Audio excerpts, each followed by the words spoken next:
Hi, everyone. Hi, good afternoon. Hope I everybody's know. having a great lunch and joining the guest Yeah. speakers we have. Just going to wait for, another 30 seconds till we get everybody in, and then we will begin.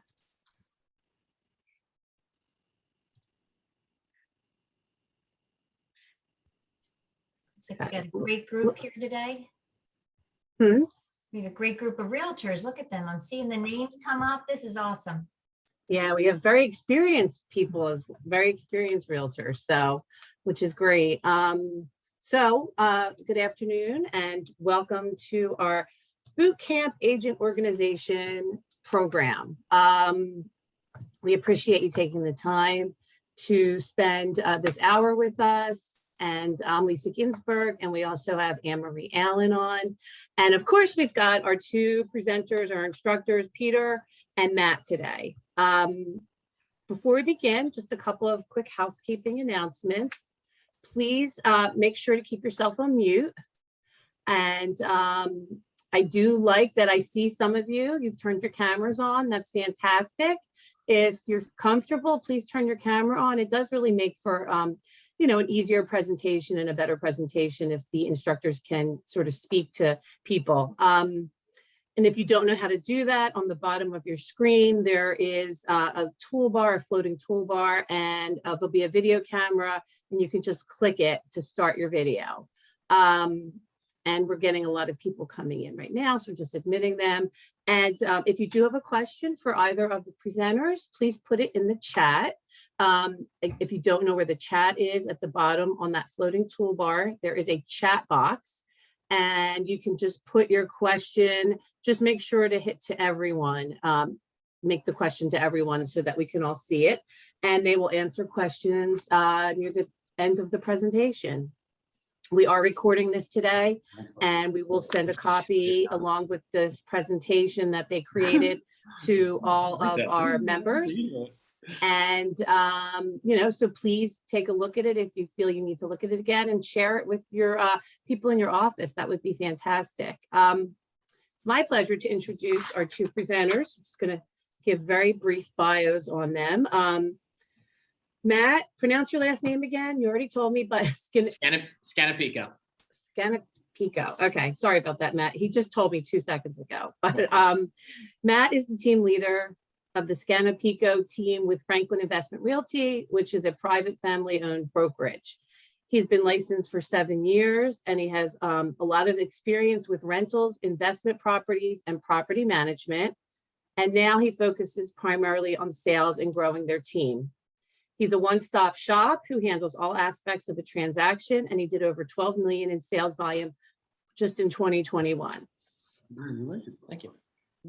And then we also have Peter Macdonald, who is the co-chair of the B-Card Tech Committee. Peter has his ePro, his SRES, and his pricing strategy advisor certifications and designations. He is with Caldwell Banker, Hearthside in Newtown. Peter was a former broadcast engineer, a kitchen designer, and he has 20 years in high-tech sales, which his clients find this whole combination very good for selling and buying their next home. They really appreciate that experience that he has. He loves sales, technology, functional design, texture, and color. So it's my pleasure to turn the program over to the two of you. Thanks. Thank you. All right, how's everyone doing today? I hope you can hear me well. If not, please mention something in the chat. As Lisa mentioned, I'm at Scannapieco, and I got Peter next to me here, and we're going to go and talk about a little bit of agent organization to keep things as functional and together as possible on all the technology-driven pieces that we were working with today. So on today's agenda, we're going to talk about some cloud storage solutions. Again, file naming conventions, organization, and keeping all those things together within those pieces, and also general processing stuff for transactions so that you're working with all these agents. We're all on the same page. It makes everyone's life easier if the other party is organized and on top of things. general processing tips and tech tips on handling the technology we have, mostly the phones and the computers that we're on the majority of these days. And then at the end, we're going to do a little Q&A. Lisa already kind of did a good quick introduction for both of us. I don't think we need to go any further there. And I'm just going to get started on giving you a little bit background on the cloud solutions that we have. So I don't have any particular tie to any of these programs. I just happen to browse around myself, and I'm most familiar with the first one that I'm going to talk about, which is Dropbox. I can give you a lot more information on Dropbox because I use it personally. And the biggest feature that I love about Dropbox is it's accessible from all devices. It doesn't matter whether you use an iPhone, an Android device, a computer, desktop, laptop, iPad. It doesn't matter. As long as you have access to the internet, you have access to your files. And while we're out and about looking at properties and negotiating and whatever it is, you need to have access to files to pull up stuff quickly. So that's incredibly important to me, and I'm sure to everyone else. So that's a major feature that drove me to picking Dropbox as my personal file choice. I also dabble with a few other programs, but that's really important. One of the other big things is the ability to scan documents. I'm working mostly out of my car or my house, so I don't have a full office set up. Being able to mobile scan documents, I'm going to go over that later, actually is incredibly important and quick and easy. And then also I keep Dropbox because I have a large file base. I can actually send documents to my clients after transactions so that they have access to stuff. Everyone gets their little packet at the settlement table with their closing documents, a deed and stuff of that nature. But actually having an electronic copy where they can always go back and reference it is really important. And I think clients really value that, because I know everyone gets those calls. Oh, hey, Matt, you have this document from our transaction I need for my insurance, or whatever the case may be. So that's my program of choice, but there's other options out there. One that I also use quite a bit is iCloud Drive. The reason why I think it's good, I'm actually using a Mac right now and presenting on that. It's ideal for Mac users. If you're tying everything with Apple devices and through the iCloud, it's easy to maneuver stuff. So for example, you can have stuff on my desktop, on my computer, that's also available on my phone. The same way that Dropbox really does. It's really helpful when you're tied into that ecosystem of devices. For people that don't have Mac users, it's not the most functional program, and I would honestly steer people away from it. The same thing, it does have some of the same features as Dropbox, scanning documents right into PDFs right from your phone or iPad, and I'm going to talk through that again later. One of the other ones that is good for Windows devices, and it's tied through the Microsoft Office suite, is OneDrive. It's also very compatible with editing and using programs like PowerPoint, Word, and Excel, which we're in quite a bit. And then there's a few other programs that are out there that I have a little bit of experience with. iDrive is one that's good for big file sizes. Box is a relatively newer program, similar to Dropbox in a lot of ways. And then Google Drive, which is easy to just share files. I haven't used it as much for storage itself, but it does have that capability if you wanted to open up a larger storage plan for saving documents. I'm going to pass it on to Peter, and he could talk about some file naming conventions, and I'm going to get you guys later. Okay, guys, we wanted to add this little section here because now that we know where we are going to put the file, we've got to talk a little bit about how we're going to best name it. So first off, you need what we like to call is a naming convention. So a file naming convention, or an FNC, is a framework for naming your files in a way that describes what they contain and how they relate to other files.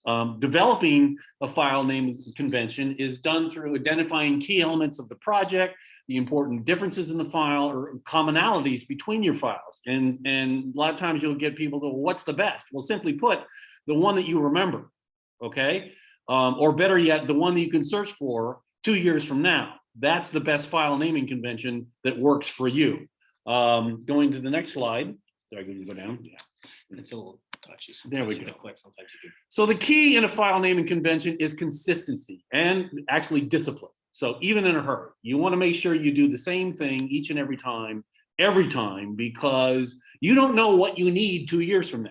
And you might have a sliver of what you thought the file might be, like, it's got this in it, those kinds of things. But if you're somewhat consistent, it's really going to help you going forward. So over on the right there is a diagram of a classic naming structure. Naming structure. It likely would be used with projects that require multiple iterations or have a variety of content related to the same project. It makes it easier to see at a glance or to find this file in a search. In addition, some companies require specific naming conventions because files are shared internally, more so than before. And you want to make sure that they work on other systems or with other people, specifically with clients. And you also have databases that will suck up some of these PDFs or files that we have. And they have sometimes some very specific naming conventions and legal characters that they don't accept. But when we talk about file naming constructions, file naming conventions, we want to make sure that we stress that this is very subjective. It really doesn't matter how you name it, barring some illegal characters, as long as you consistently do it every time. Otherwise, your system will break down. The reason we call this session boot camp is to, well, hopefully instill a little discipline in order to avoid this, a hot mess. Okay, if your desktop looks like this, I understand. Look, you're busy. You just need to get this out, or I'll put it on the desktop for now. However, when you do this, keep in mind that it's on your desktop and not in the cloud. Therefore, you can't access this file if you're on the road. You physically need your computer again to see it, edit it, resend it, or print it. An agreement of sale from ZipForm saves as standard agreement of sale, real estate, 720 TS, whatever that means. So if you can find that file on your desktop in this particular range, well, you're just a better person than I couldn't. If I got a bunch of noise, I can't, I don't know where to go and find it. And a lot of times we need these files in a hurry. Maybe you back up your computer and maybe you don't, but if your laptop melts and you have it on your desktop, it might melt with it. So, it's somewhat important to save it, put it in a cloud so you can access it elsewhere and not have it sitting on a computer, which is a single point of failure. Last but not least, if you don't name it properly, it's extremely easy to send someone the wrong file. Or, and I think we've all experienced this, you have to open it first to see if is this the file that I'm supposed to, that I have 15 iterations, which one do I have to text? So if you find yourself doing that, then, you may want to consider, putting in a methodology for a file naming convention. So let me give you a little practical solution. So I'm going to interject, Peter, real quick. Sure. The one program that I mentioned earlier that does work well as far as being able to use your desktop on multiple devices is the iCloud Drive. Mhm. Other than that, I don't know of any other programs that have that same capability. So if you're tied to a Windows computer, it's not really practical for you to use. So it depends on your personal situation on what you're going to actually be most beneficial from their systems. Nice. No, that was helpful. No. So breaking this down a little bit, good file naming conventions use a hierarchy or organizing principle based on 3 parts. Now, yes, it could be more parts. I like 3s because they're easy to remember. But the first part of the file name is the most significant because it's what you see first. Okay, so if you create, save, or track files that are date sensitive, let's say you do a lot of updates of computers, or you software code or those kinds of where you have multiple iterations that are on a daily basis, you may want to lead off with the date and actually a specific format, year, month, date. It does, if you save it that way, it does seem to help when you sort those files on a computer. So an example would be a date, 2022, 07, 019, plus whatever file name that you want to add there. The second part of the file name is a subject or descriptor that tells you what the file is. It can be a name, it can be a location or a type. So if I'm adding to this, I would go, 2022, put my date, put my address, and then it tells me at a glance, just looking at it, that file is related to 331 West Bridge, and it was created on July 19th, 2022. The last part of this code is a code or file status or version. Realtors use codes all the time related to the forms we use. So a date plus a name plus an address underscore AOS makes complete sense to us. It's an agreement of sale for Homer at 331 West Bridge on July 19, 2022.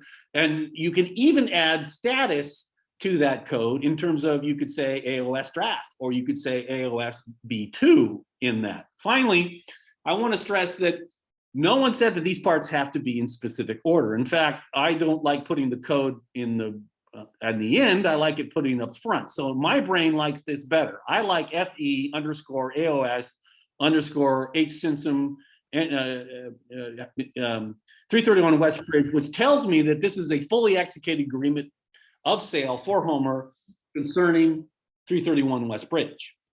Over on the right, I moved them around, but you have date, subject, code. I have code, subject, date. I have, whatever works for you. And going back to the earlier slides, the most important thing is, as long as you do it consistently, that's the key. Now, when I was doing this presentation, I said, okay, well, that's kind of hard to remember. Give me a hack for this. So we all use MLS. And so we typically have 3 types of property sheets we routinely save and email the client. So, just go into MLS on their screen, just copy the email address, Control C or however you control things, hit save on the file that you want to save, select the folder that you want to put it in, and do this. Put something like client view underscore 331 West Bridge, Morrisville, and AV for agent view and SD for seller's disclosures. Now, is it a pain to copy and paste and take out the spaces and zip codes? Absolutely, but it's accurate every time. Plus, once you save the first one, you can save the next 2 by just clicking on the previous file name. That kind of copies it into your save line, and then just change the client view to AV or CV to seller's disclosure. Subsequently, if you search for this file 6 months from now, just put in 331 and you'll likely get 3 files to choose from. Now, you don't have to stop there. You can do AOS address, PARA address, BFI address, LPD address.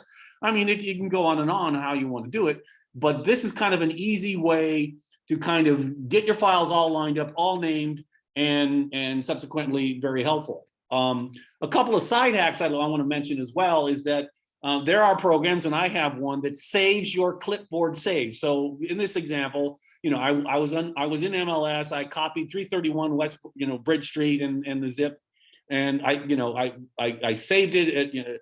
I copied it, and then subsequently, if I'm working in other files or I'm sending the client an email or those kinds of things, I can just go into that program there and I can copy the paste that the copy that I did before, and then paste it into the new document that I got. So look for those. Those are kind of helpful. The last thing I wanted to add, and this is all kind of a side hack, is that if you're going out to show a property, okay, print the agent view and seller's disclosure in black and white, and the client view in color, double-sided. This saves paper, ink, and helps with the distribution. All you have to do is just give the client the one in color. I find that to be very helpful because you're there trying to carry on a conversation and people are asking questions and you're giving out MLS sheets, and the one in color goes to the client, and it makes it a lot easier. So hopefully that hack will be somewhat helpful. A couple things, just quick, not to go into too much detail, but there are characters that you want to avoid. So remember, your files are going to be viewed by numerous users using a variety of operating systems, Mac, PCs, Chromebooks, and devices too, desktops, tablets, smartphones. So it's a good practice to play it safe. While this is not a fully comprehensive list, you want to avoid those characters, and I won't read them all, but pound, you'll see, percentage a lot. People will use underscore, not underscores, but they'll use dollar signs and those kinds of things, or equal signs, and that will create some problems for you in terms of saving it, and or other people in case you're sending it to them. So in addition to, where I was going to go with this was, some of those characters actually may work on your machine, but not on the people or the systems you're trying to communicate with. So a good example of this is blank spaces, believe it or not, as in, AOS blank Simpson, there we go. It may work, and it may work for you most of the time, but there are systems out there that will turn that into, you've seen that with a percentage mark and a 2 or something next to it, because it's filling in for the space. And that actually could cause a problem down the road. So instead of putting blank spaces in, use a hyphen or use an underscore, and that can help. Last but not least, don't start, a file name with a space, a period, a hyphen, or an underline. Keep your file names to a reasonable length, less than 31 characters if you can. That's not easy to do, frankly. And a lot of systems actually take longer file names, but if you can, try to keep it down to 31. And you could use different formats in terms of naming conventions for different stages of a file. So drafts, I just suggest, use a version number like V3, V4. So, you know where you are, you can find it quickly. And, if it's a fully executed agreement, make sure you start off with a date, so you know exactly what the date was. Okay. I'll turn this back over to Matt. Thanks. So as Peter alluded to, all the different file naming conventions are important, and I'm going to show you some examples of how I do things. It's not necessarily exactly how I outline, but like he mentioned, it works and it's consistent on every property, every transaction, every time I'm saving any files, it's going to be consistent. So I'm going to show you this slide and then walk you through in some of my folders without giving any private information out, what I do on a consistent basis, whether buying or selling a property. So whether I'm working with a buyer or a seller, they're my client, I have a client folder. So within the client folder, it's a hierarchy. So the client folder is the top of the line and everything in it is broken down. So the first step in most agency relationships is either a listing or a buyer agency. So that's the first step in the hierarchy, whether it's a listing or a buyer agency folder. That's going to be where I have my agency documents, because my agency documents aren't necessarily the same as my offer documents. So I have them broken down separately. And this is probably a little excessive. And if you name things properly, maybe you don't have to go through these extra folders, but it's just how my brain works and how I operate is I want to separate things as much as possible and make it straightforward. So then from the listing or the buyer agency folder, the agency folder in general, then you have specific to whether it be properties that you're listing or offers that you're making on a purchase, different folders. So I'm going to go in through one real quick and show you. This happens to be, I'll start from the top. This happens to be a sale folder. So my client's name, their last name was Bell. I have their listing documents in here, and I use two different folders. I use a draft version. So while I'm working on the documents, it's a draft. And until I know it's executed in full, then it goes to my complete version. So I have the draft version. You can see the main documents for a listing. And then in the complete folder, you have the documents that are related just to the listing. I have a copy of the listing once it's in the MLS. I have a seller's net sheet, a listing contract. In my case, I have a consumer services fee addendum, a consumer notice, a seller's disclosure, and I think they had a lead paint report here, or radon report here from when they bought the property. So that's the listing side as one example. And then I'm going to go to a buyer agency side, going back. This is the depth of the folder. I have the client, Crossley Susky is the name. This is a purchase transaction, and I have a few different folders in here that aren't the best organized right now. But they were kind of through the transaction that weren't necessary. So the agency is the same thing. I have a draft version, which has the temporary stuff. And then I have the complete version, which has the finalized executed documents. Whether you get them from, I use a lot of DocuSign, or if you're just scanning hand copies, it doesn't make a difference. The only stuff that goes into the complete version is the finalized stuff. So then this is the property they ended up buying. You have a draft version and the complete. So you have all the documents. I'm going to put it in a list to make it a little easier to read, all the documents from the whole entire transaction. And then when I finish a transaction, I actually pull in the listing or the buyer agency documents at the end. You could see a BFI would be one of them, the buyer agency contract, consumer notice, and consumer services fee addendum into their complete folder, so that when I share this with them, they have everything, so that they have all these files from from step one in the transaction till the very end. They have everything they need. So I kind of alluded to some of the things I'm going to talk about in the next few slides. There's little differences to the buying and the selling side of things. and I put a breakdown of the most common files that are necessary. Now, every office is going to have their own requirements, and beyond that, each person's going to have their specific requirements for how they operate their business. And it's not going to be a perfect storm, but it's a template, and it's at least a place to get started. So going back to the agency folder, taking a step back, what are the most common things you need? Whether you're working on with a buyer or a listing, you need a consumer notice. I don't care what it is, that's going to be necessary. And then you could see I use in all of my file names, I use the PAR forms abbreviation for them to keep track of them. So the CN for consumer notice, the SPD for seller's disclosure, LPD for lead paint disclosure, seller's net sheet. The one that I actually don't use is the agreement of sale. The agreement of sale abbreviation is ASR in the PAR forms. For whatever reason, I just go with AOS. So you'll see that. But going back to the listing, the consumer notice, the listing contract, any relevant addendums for your listing contract, whether it's an office addendum, whether it's your personal addendum, it does, or any specific addendum to that particular property, anything that goes with that listing contract. Then on the listing, you're going to need a seller's disclosure, barring it's not necessary for the reason of an estate or whatever the case may be, a lead paint disclosure, unless it's newer than 1978. An initial seller's net sheet, and then I also keep my photos from the property listing in that listing folder. Then flipping to the buyer agency side of things, a lot of similar documents, consumer notice, the buyer agency contract, which essentially replaces the listing contract, any relevant addendums there. You want to have a BFI. I submit a BFI with all of my transactions, all my offers, unless it's a cash offer, then you might not need it. And that goes to a couple items down, the proof of funds or a pre-approval. All those things are what you kind of need to prep a buyer for putting any offers in. So then you have two different transaction sides. You have the sell side when you're listing a property, and you have the buy side. I mentioned in kind of the introduction that I do everything, all the processing. A lot of people will have a conveyancer or a transaction coordinator doing some of this stuff. I do this myself, so I have the same checklist for all of this processing.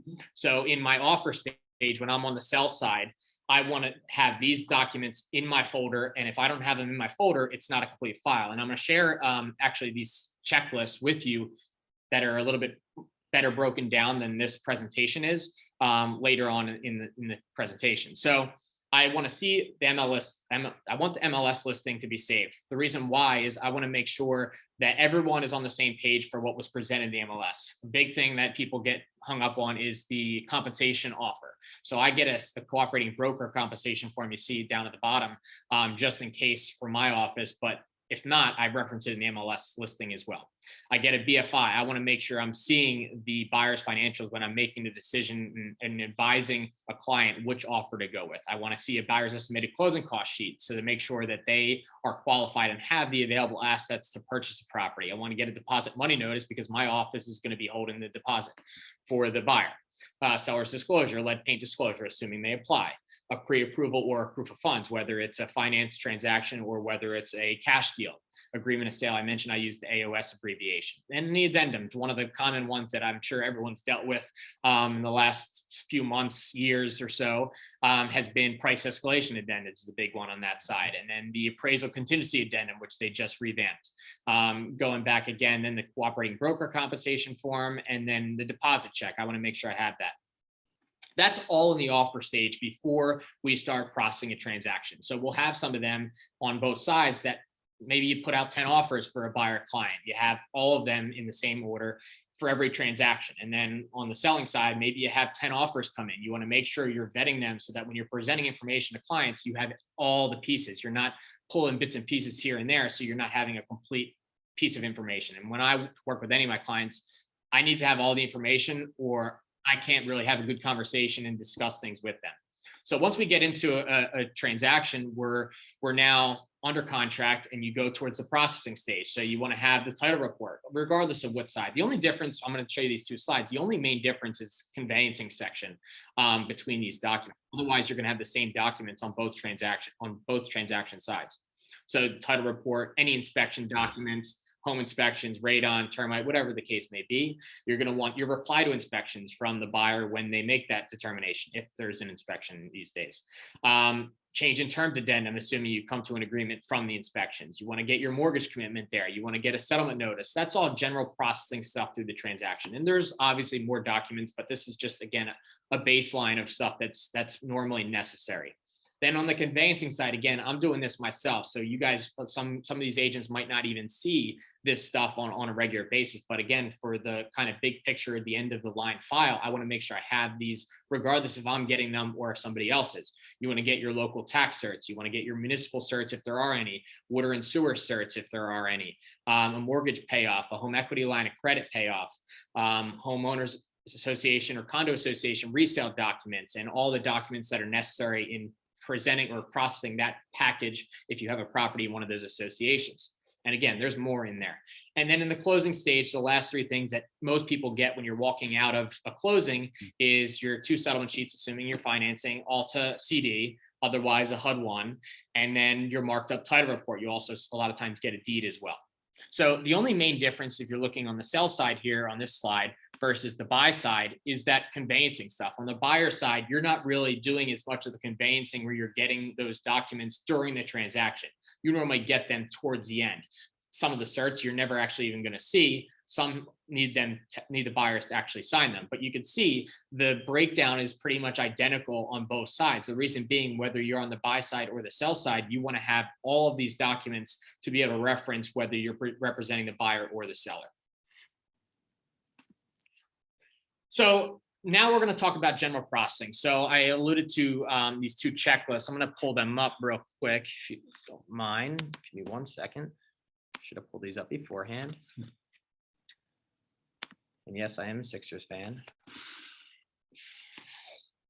These are just basic checklists showing 2 different sides, a purchase and also a sale. It's basically the same breakdown. I use a program called Evernote for a lot of my note-taking stuff. This is my personal preference, but you can see these 2 lists, and I submit this with all of my transactions. So it has information on not only the files you need, but also the other agent involved, who the buyer is, who the home inspector is, if there is one, title company, appraiser, lender, important dates. So this is something that's more on the processing, conveyancing, transaction coordinator side that I do personally, that other people might not have a handle on or deal with themselves. But this checklist has everything. It has all the documents you needed from both the sales side and the purchase side. If I go to the other tab here, hold on 1 second.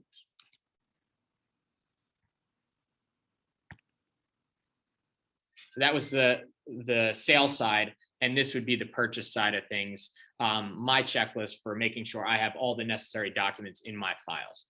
I'm going to go back to the presentation.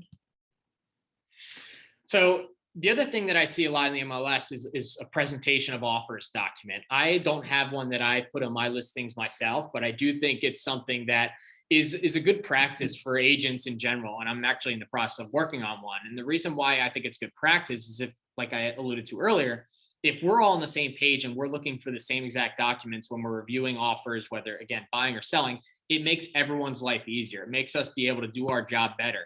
So if you put a presentation of offer documents that's saying, hey, please give this information, one of the big things on there is what type of agency relationship do you have with your clients? That may change on an individual basis, but if that's on the presentation of the offer documents, it's one less change we have to make down the line, or agency or license numbers and stuff of that nature. So if you could put something together that says, this is the information a buyer could potentially need from me on the listing side, here it is, and I want to see these things when I'm reviewing offers with my clients, it makes our life easier when we're doing both sides. So we know we're basically checking ourselves on both sides to say, hey, I have everything we need, and I have everything to present on the other side.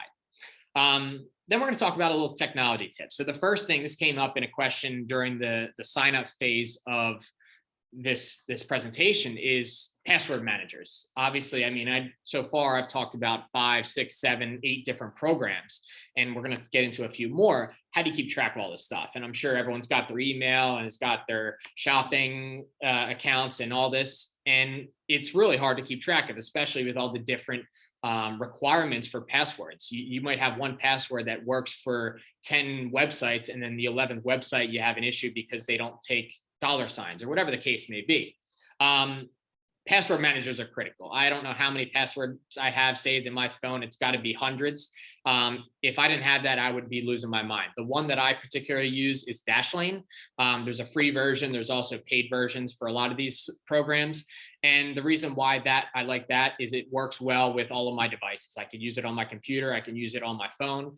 I can use it on my iPad. It doesn't matter which device I'm on. I'm always able to use that program, regardless of whether it's an app or logging onto a website.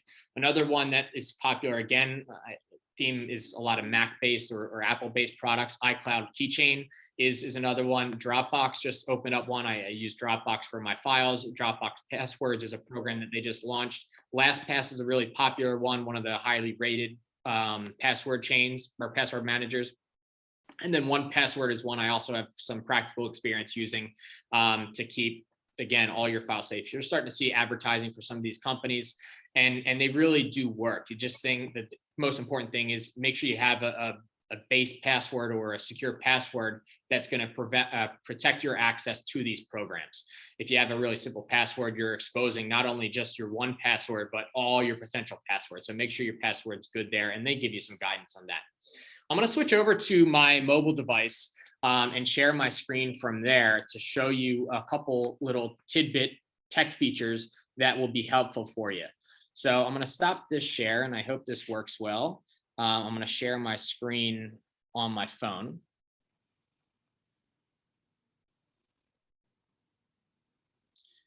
And I think you guys can still hear me. Again, I'm very Apple based. So this is what my device looks like for me. It's going to be very similar for an Android device, but one of the biggest things I mentioned in the very early slides is Dropbox. So I actually have a widget on my phone, but I have the Dropbox app. So I can access all my files in this Dropbox app, no matter, I have both personal and work files in my Dropbox. But the biggest thing about Dropbox to me, and sorry, this is a little glitchy while I'm doing this, let me just turn off my battery saver, is the ability to scan documents. So I just have this outline here. I'm going to kind of go through the process with you. I can scan this document and it pulls up, and I'm just going to take a picture of this document. Sometimes you got to play around with it to make sure you don't have other things in the way. This is going to immediately take a picture of this document and turn it into a PDF. Not only does it turn it into a PDF, but then I can save it right into my Dropbox to whatever file I have. I'm just going to use my base folder here, and I'm just going to do agent organization template, or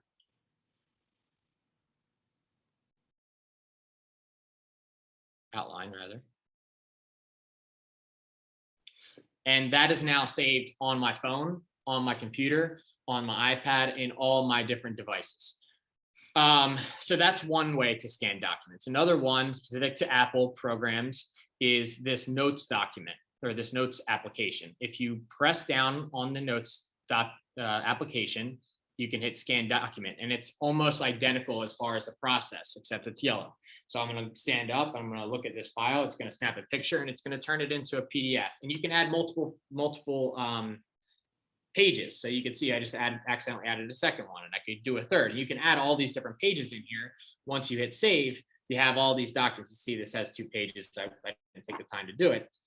It picked up file naming conventions, and I could then save this. I could also send it out to somebody via text message. So I could send a text message to Peter right now and send him I don't have his number saved.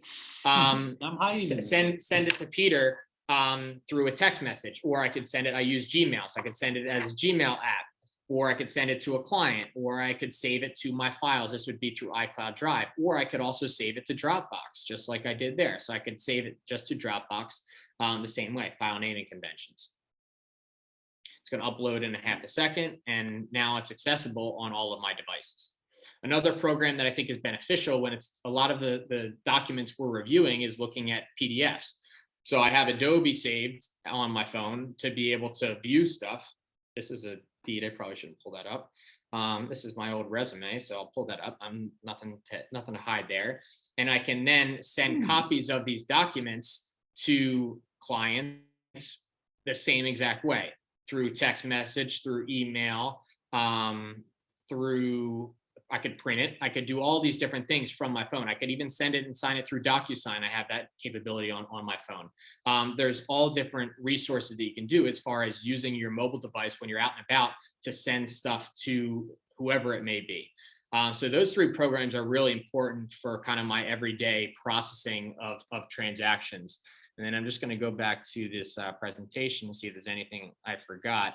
One other thing on here is sharing folders. So I'm going to go back. I'm going to stop this presentation on my phone and go back to the computer real quick. Okay, bear with me 1 second.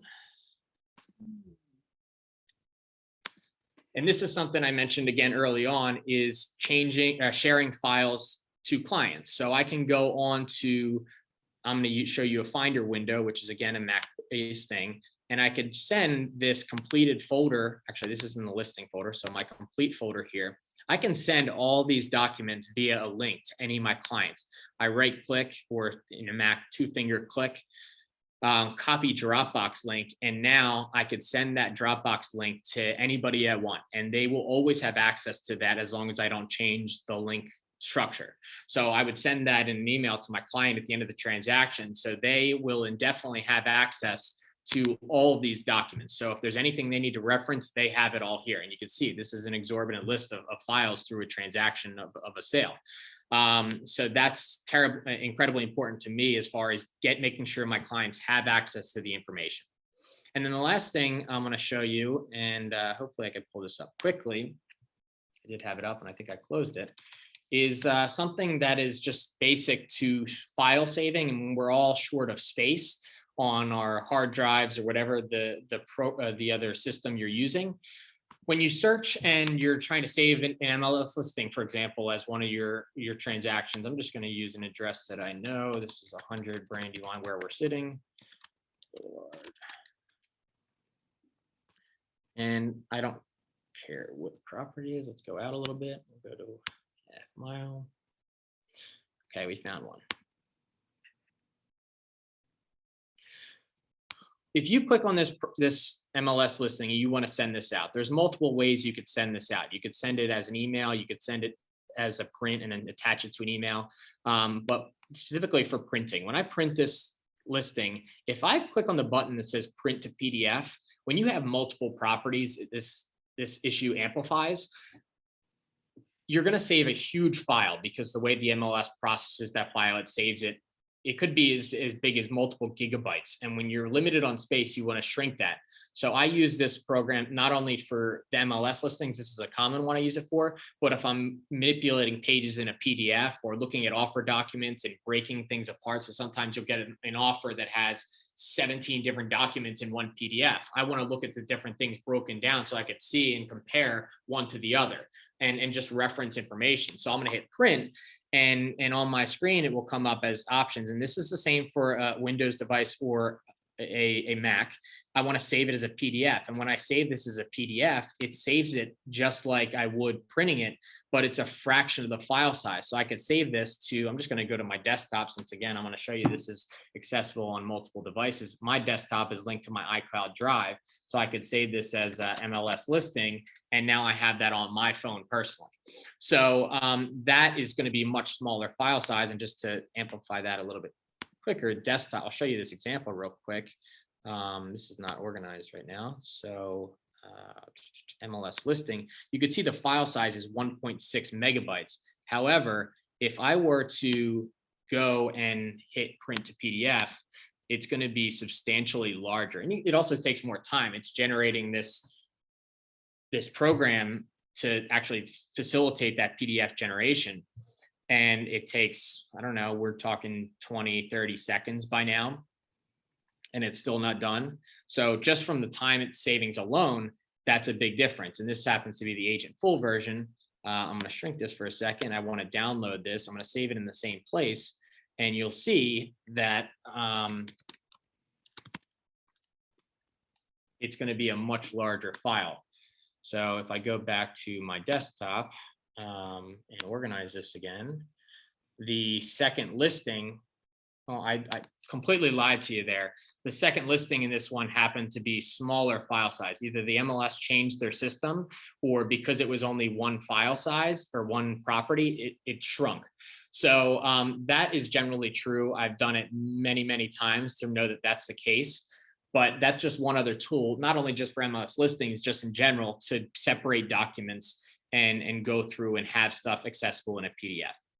And the last thing I want to pass over to Peter real quick is some of the security issues with some of these things, like we already talked about, password managers and other online information. You want to make sure you're doing things in a secure way and trying to limit your exposure for a lot of different really values. Well, in that, one person asked in terms of a question that we got earlier was specifically on add-ins that you add on Android or those kinds of things. Does that impact or does that compromise your security? And yes, it does. It can. I think when you're nice to get helper apps and you add them, just a tip on security, make sure you read what that new program has access to. It might have access to your microphone, to your camera. It might have access to your files. It might have access to your email. And these are things to consider from a security standpoint. If you know that company, you trust that company, and you want to allow them to have that access. In a lot of cases, the deep stuff that I have on my phone, they're generally Google devices, and I trust Google at least for now. So I don't feel compromised when I'm using those, but then again, there'll be some of them that are out there like, okay, I don't know this company, where are they coming from? And, what do they have access to? So my point there is just to make sure that you look at those and not just accept the default installation, and, it might have some impact on your security. And that's pretty much it. We're going to take some questions. Anything you guys have. I know we have a couple of things in the chat we'll get to first, but anything off the top of your head, if you'd like to reach us, you have our contact information here, and we'll open things up. Let me just go to these chat questions first.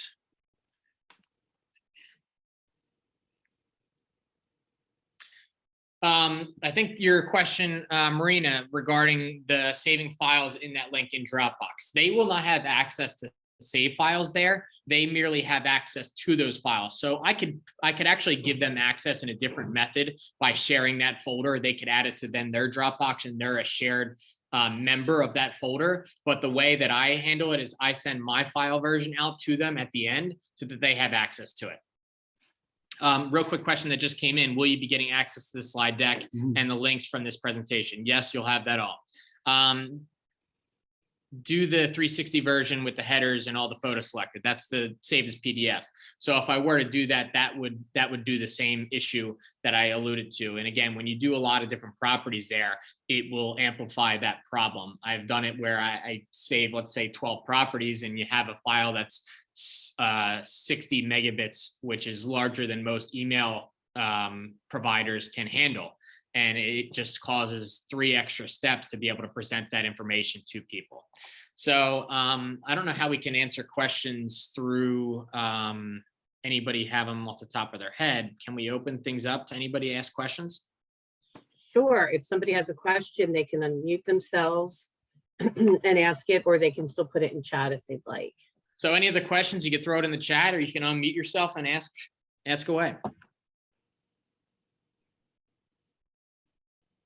Well, I wanted to actually, while we're waiting for some of those, I wanted to add a couple little things. So some of these technologies are new, and some of these thoughts can be complex. So take your time, okay? So don't, what I wanted to do when we first talked about this presentation, the one thing that I wanted to do, and I had it in there, is to try to help agents avoid, the hot mess on their desktop.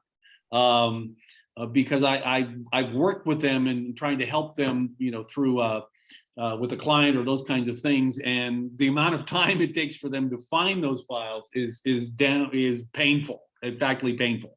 And as we move through this digital world, things are getting faster, and more complex, you take yourself a little time for a little organization. Get your files set up the way you like on your hard drive, or your offline storage, or whatever you're using. More importantly, try to save it so you can find it later, and do that consistently. And I trust you'll find that to be very helpful. So we got a question in here, Folio versus Everest Notes. I think you were referring to Evernote, which was the program I used for checklists. Folio, I know, is a much more robust program. Evernote is really just for that alone. It's really note-taking. It's big for, really college students use that, and it's really an outline program. It's similar to Microsoft Word, except you have access to it the same way. It's a remote program where you can have access to it online, whether it be on a web page or on your individual device. You can install it, whether it be a computer or an app. And it doesn't have nearly as many capabilities as Folio. Folio is much more complex. It's probably a lot more expensive than Evernote. So it really just depends on what you're trying to use those programs for and what fits. I have gone away from Evernote as far as the use of that program as much, because I have other programs that I use. But that is just a very basic note-taking and checklist-oriented program that you can use. Okay, yeah, that might be it. Any other questions? I don't see any. So, Okay. Well, thank you very much, Matt and Peter. We appreciate your time. We appreciate this excellent information. And as a reminder, you will receive a copy of this recording as well as a copy of the slides. And Matt and Peter, is it okay if anybody if they reach out to you, if they have any specific questions? Yep. Yes. Okay, so great. Well, thanks again. And we appreciate all your time. And have a great day, everyone. And stay Guys, cool. You too. Thanks so much. Thanks for listening. Mhm. Thanks. Bye-bye. Thank you. Nice job. Yeah, thanks, Matt and Peter. This was great. No problem. Hopefully, yeah. There's a lot there, but if they parse through it and maybe when they watch it again slowly, Right. helpful, Somebody asked if they were going to get the slides because there's so much that they want to